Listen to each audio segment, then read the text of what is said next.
Kalian tinggal cari aja nama belakang tukang semir itu, ya. Kalau nggak salah di daerah Sumatera atau apa gitu ada terjadi dan seorang anak juga yang dibunuh oleh si keluarga Kang Semir ini. Yang saya cuma pengen garis bawahi, kalau klarifikasi atau datang ke salah satu podcast dan di situ masih ngomongin kebohongan, untuk apa? Yang buat kabur itu anak dari sekolah UK yang mahal itu adalah si Kang Semir. Kang Semir merekomendasikan ke rumah salah satu manusia jadi-jadian di UK yang kalian tahu sendiri.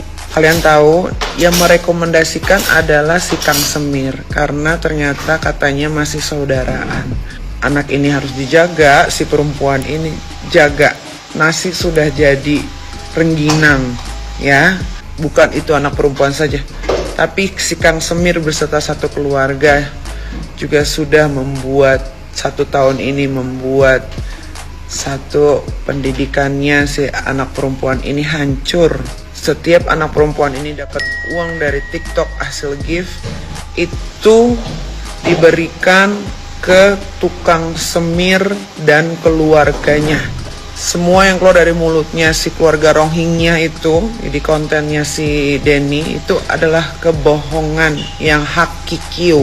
Kenapa gue sampai sebenci dan akhirnya gue tidak mau lagi untuk disangkut pautkan dan bahkan gue rela dan ikhlas untuk menghapus dan mencoret namanya dari keluarga saya berserta hak ahli waris, karena selama 1 tahun ini itu anak perempuan bener-bener di brainwash selain sama mantan saya juga sama si keluarga Kang Semir dan si Kang Semir ini atau keluarga Kang Semir ini kan yang kalian inginkan selama 1 tahun selama 1 tahun kalian mengunci itu anak perempuan sampai akhirnya balik ke Jakarta karena kalian tahu bahwa dia tidak bisa balik lagi ke UK karena sudah bukan student di sana.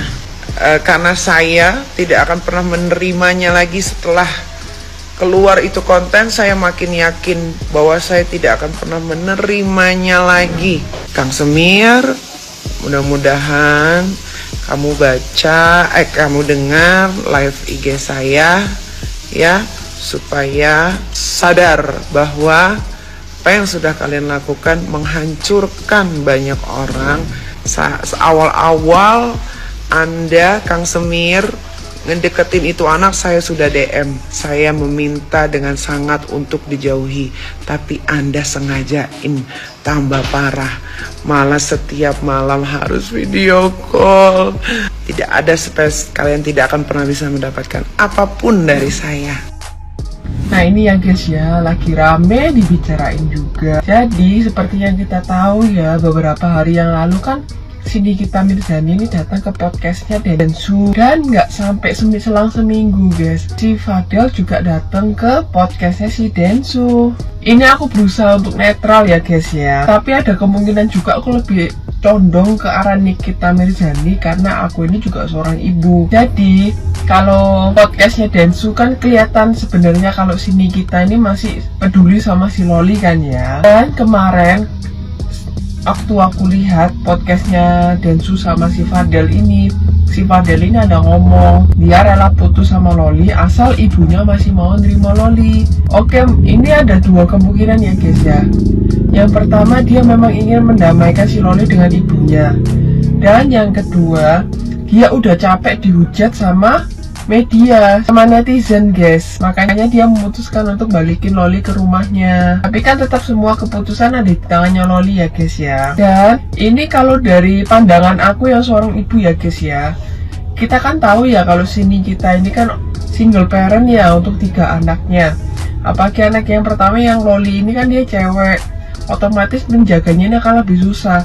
Apalagi di umurnya Loli ini adalah masa pemberontakan guys, masa-masa labilnya. Kalau orang zaman dulu bilang tai kebu aja rasa kayak coklat kalau lagi jatuh cinta, kurang lebih kayak gitu. Sebagai single parent gitu ya, pasti ingin memberikan yang terbaik guys untuk anaknya ya. Makanya dia kerja mati-matian meskipun image-nya dia di matanya netizen itu udah jelek gitu loh, karena dulu kan tahu sendiri lah kalian nih sini kita ini seperti apa ya. Tapi kalau secara mendidik anak, aku bisa bilang dia itu lumayan bagus ya guys ya. Aku nggak bilang sempurna, aku bilangnya lumayan bagus. Tapi ya guys ya, dengan 3 anak ya, ini masing-masing mempunyai karakter yang berbeda guys.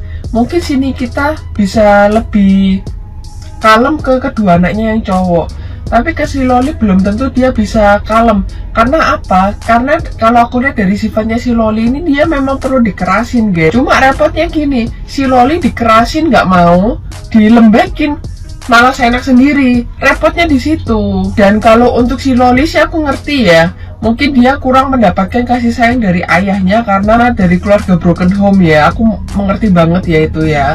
Jadinya pas sudah remaja gini, kalau misalnya dapat pacar, dia tuh sangat bergantung pada pacarnya. Terlalu sayang gitulah istilahnya sama pacarnya guys. Tapi juga di sisi lain si Loli juga nggak boleh gitu ke mamanya. Terus juga menurut aku ya, si Nikita ini sebenarnya masih peduli guys sama si Loli. Cuma mulutnya aja yang kayak gitu emang. Tapi kalau dalam hatinya sih dia masih peduli sama si Loli kalau kulihat. Dan juga kemarin kan sini kita tempat live juga ya, dia ada cerita kalau keluarganya si Fadel ini ada latar belakang pernah berurusan dengan kepolisian guys. Aku yakin kalian pasti tahu apa yang aku maksud ini ya. Mungkin itu sebabnya kenapa si Nikmir ini nggak mau Loli deket-deket sama si Fadel, karena takut diapa-apain sama keluarganya.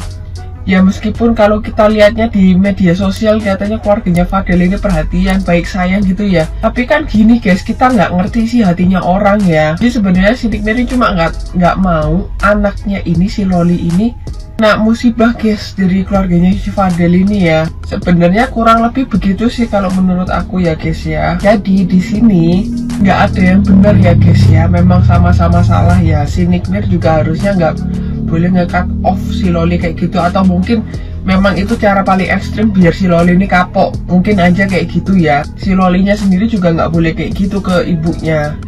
Dan juga untuk si Fadel ini jujur aku masih 50-50 ya. Bukannya aku nilai dari tampang nggak ya guys ya, karena memang kita kan nggak ngerti ya maksud asli sebenarnya dari si Fadel ini apa ya. Semoga aja dia beneran tulus sama si Loli guys. Dan juga aku berharap semoga masalah ini cepat kelar ya, karena yang namanya bertengkar sama keluarga itu memang paling nggak enak guys. Dan biasanya keluarga itu pasti membukakan yang namanya pintu maaf untuk anak ya. Namanya juga remaja labil, lagi masa-masa pemberontakan. Sesakit hatinya seorang tua ya, pasti mereka ada sedikit ruang di hatinya untuk pintu maaf untuk anaknya ya. Dan aku berharap kejadian kayak gini nggak keulang lagi sih guys ya.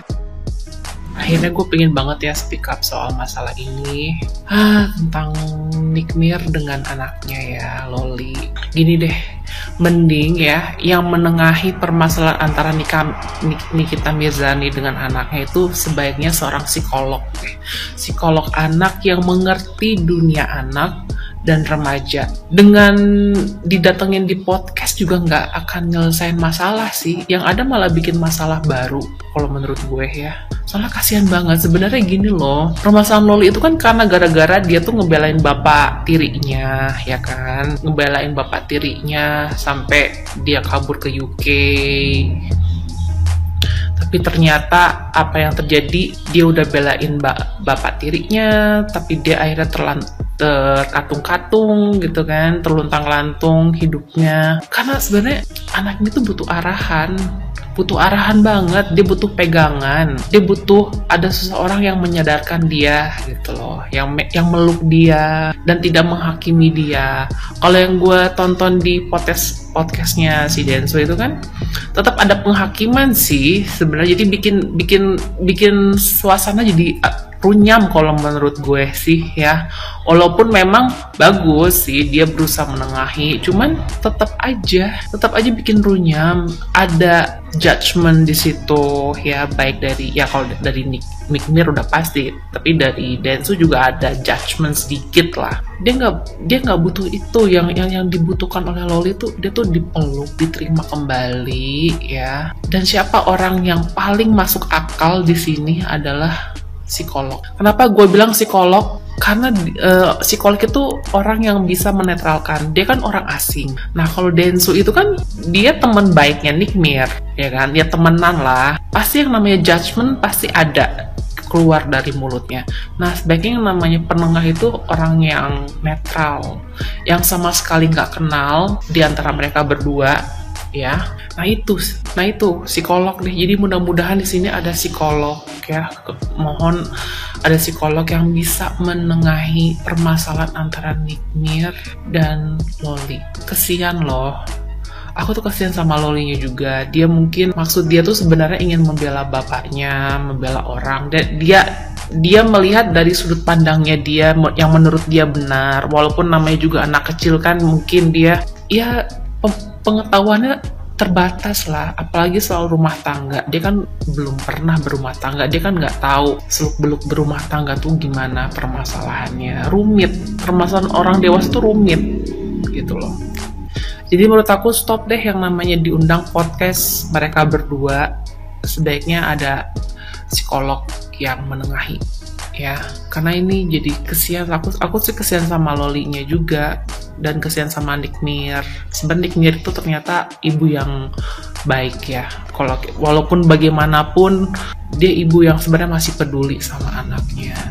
Aku yakin di hati kecilnya seorang Nikita Mirzani sangat menyayangi anaknya. Oke.